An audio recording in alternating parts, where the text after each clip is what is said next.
സംസ്ഥാനത്ത് പ്രചണ്ഡമായ പ്രചരണ കോലാഹലങ്ങൾ അവസാനിച്ചു. പോളിംഗ് ആരംഭിക്കുന്നതിന് ഏതാനും മണിക്കൂറുകൾ മാത്രമേ ഉള്ളൂ.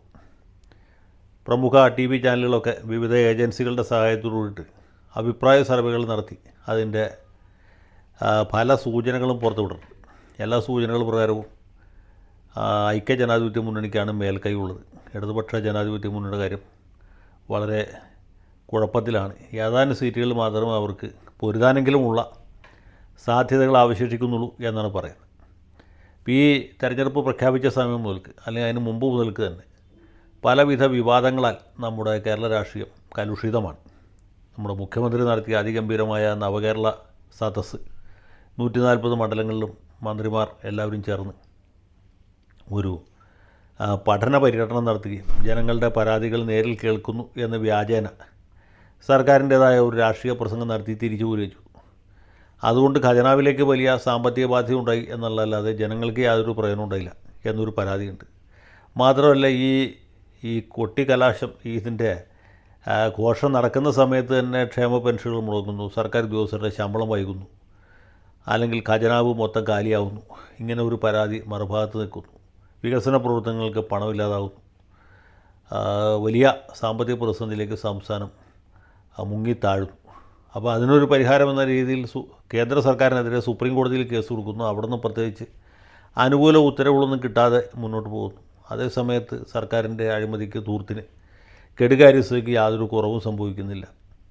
ഇതിന് പുറമെ ഈ നവകേരള സദസ്സുമായിട്ട് ബന്ധപ്പെട്ട് DYFIക്കാർ നടത്തിയ അക്രമങ്ങൾ, അതിനെ ജീവൻ രക്ഷാപ്രവർത്തനം എന്ന് ന്യായീകരിച്ച മുഖ്യൻ്റെ നടപടി, അതേസമയത്ത് തന്നെ SFIക്കാർ ചെയ്തുകൊണ്ടിരിക്കുന്ന പല വിധത്തിലുള്ള തോന്നിവാസങ്ങൾ, പരീക്ഷയ്ക്ക് തോറ്റ ആൾ ജയിച്ചായിട്ട് റിസൾട്ട് വരുന്നു, BCOമിന് തോറ്റ ആൾ MCOമിന് ചേരുന്നു, യൂണിവേഴ്സിറ്റി യൂണിയൻ കൗൺസിലറായിട്ട് മത്സരിക്കാത്ത ആൾ യൂണിവേഴ്സിറ്റി യൂണിയനിലേക്ക് പോകുന്നു, പിന്നെ വ്യാജ മാർക്ക് ലിസ്റ്റ്, ഇങ്ങനെ ഒരുപാട് വിവാദങ്ങൾ ഒരു ഭാഗത്തുണ്ടാകും.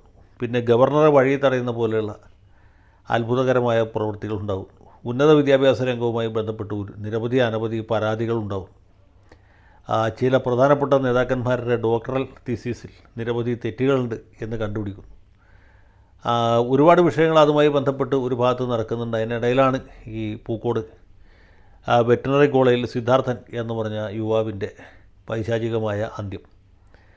അതിനും പുറമെയാണ് പാനൂരിലെ ബോംബ് സ്ഫോടനം. അതിലൊരു DYFI പ്രവർത്തകൻ മരിക്കുന്നു, മറ്റു 1-2 പേർക്ക് ഗുരുതരമായി പരിക്കേൽക്കുന്നു. അത് സന്നദ്ധ പ്രവർത്തനമാണ് എന്ന് പാർട്ടി വിശദീകരിക്കാൻ ശ്രമിക്കുന്നു. ഇങ്ങനെ നിരവധി പ്രശ്നങ്ങൾ ഒരു ഭാഗത്ത് നടക്കും. അതിനൊക്കെ മകുടം ചാർത്തുന്ന ഒന്നാണ് ഈ തെരഞ്ഞെടുപ്പിന് തൊട്ടു മുമ്പായിട്ട് രാഹുൽ ഗാന്ധിക്ക് നേരെ നമ്മുടെ മുഖ്യമന്ത്രി നടത്തിയ പരാമർശങ്ങൾ. അതിനെ തുടർന്ന് PV അൻവർ എന്ന് പറഞ്ഞ ഒരു MLA താനൊരു ജനപ്രതിനിധിയാണ് എന്നതുപോലും വിസ്മരിച്ചുകൊണ്ട് രാഹുൽ ഗാന്ധിക്കെതിരെ നടത്തിയ അങ്ങേയറ്റത്തെ അധിക്ഷേപകരമായ പരാമർശം, അതിന് മുഖ്യമന്ത്രി നൽകിയ വ്യാഖ്യാനം, അതിന് മുഖ്യമന്ത്രിയുടെ ഭാഗത്തുനിന്നുണ്ടായ അഭിനന്ദനം, അതിനെ രണ്ടിനും കുടപിടിക്കുന്ന രീതിയിൽ പാർട്ടി സെക്രട്ടറിയുടെ സൈദ്ധാന്തികമായ വിശകലനം, ഇതെല്ലാം കൂടി ചേർന്ന് ഇടതുപക്ഷ ജനാധിപത്യ മുന്നണിക്ക് നേരത്തെ വല്ല ജയസാധ്യത ഉണ്ടായിരുന്നെങ്കിൽ അതുകൂടി ഇല്ലാതാക്കുന്ന ഒരു നിലയിലേക്ക് കാര്യങ്ങൾ പോയി. മറ്റെല്ലാ ഘടകങ്ങളും സർക്കാരിനും മുന്നണിക്കും എതിരായി. ഭരണവിരുദ്ധ വികാരം അതിശക്തമായ രീതിയിൽ ജനങ്ങളുടെ ഇടയിലുണ്ട്. ഇടതുപക്ഷത്തെ പിന്തുണയ്ക്കുന്ന ആളുകളുടെ, സർക്കാർ ഉദ്യോഗസ്ഥന്മാരുടെയും അനുദ്യോഗസ്ഥരുടെയും ക്ഷേമ പെൻഷനുകൾ വാങ്ങുന്നവരുടെയും താഴ്ന്ന ഇടത്തരക്കാരുടെയും ഒക്കെ ഇടയിൽ ഈ സാമ്പത്തിക പ്രതിസന്ധി, വിലക്കയറ്റവും അതുപോലെ തന്നെ സർക്കാരിൻ്റെ കെടുകാര്യസ്ഥയും സമയാസമയങ്ങളിൽ കിട്ടിക്കൊണ്ടിരുന്ന പെൻഷൻ മുടങ്ങിയതും, അത് ഇങ്ങനെ വലിയ സാമ്പത്തിക പ്രതിസന്ധി നിൽക്കുമ്പോൾ തന്നെ നവകേരള സദസ്സ് പോലെ, കേരളീയം പോലെ, അല്ലെങ്കിൽ മുഖാമുഖം പോലെയുള്ള കെട്ടുകാഴ്ചകൾ നടത്തിയതും, അതിനോടൊക്കെയുള്ള വലിയ എതിർപ്പ് നിലനിൽക്കുന്നു. ഈ തെരഞ്ഞെടുപ്പിൽ കോൺഗ്രസ്സുകാരോ BJPക്കാരോ അവരുടെ സ്വന്തം സ്ഥാനാർത്ഥിക്ക് വോട്ട് ചെയ്തില്ലെങ്കിൽ പോലും CPMകാർ അടക്കമുള്ള ഇടതുപക്ഷക്കാർ സ്വന്തം സ്ഥാനാർത്ഥിക്കെതിരെ വോട്ട് ചെയ്യും എന്നുള്ള കാര്യം ഏതാണ്ട് ഉറപ്പാണ്. അങ്ങനെ ഒരു വിനാശകരമായ പരിണതിയിലേക്കാണ് ഇടതുമുന്നണി പോയിക്കൊണ്ടിരിക്കുന്നത്. ഇനിയിപ്പോൾ 17-3 ആയിരിക്കോ, 18-2 ആയിരിക്കോ, 19-1 ആയിരിക്കോ, അത് 20-0 ആയിരിക്കോ എന്ന് നമുക്ക് ഉറപ്പിച്ച് പറയാൻ പറ്റാത്തൊരു സാഹചര്യത്തിലേക്ക് ഇടതുമുന്നണി പോയിരിക്കുക.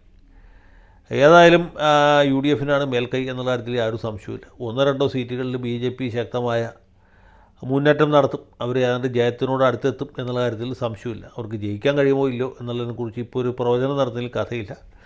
ഈ തെരഞ്ഞെടുപ്പ് കേരള ചരിത്രത്തിൽ രേഖപ്പെടുത്തുന്നത് ഒരു പക്ഷേ 2019 തുല്യമായ ഒരു റിസൾട്ടായിരിക്കും. അല്ലെങ്കിൽ 2004 യു ഡി എഫിനുണ്ടായ പോലത്തെ ഒരു പരാജയമായിരിക്കാം എന്നെനിക്ക് തോന്നുന്നു.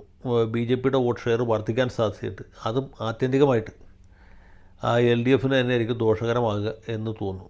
അപ്പോൾ ഇതാണ് ഇപ്പോൾ തെരഞ്ഞെടുപ്പ് പൊതുവേ നൽകുന്ന ഒരു ചിത്രം.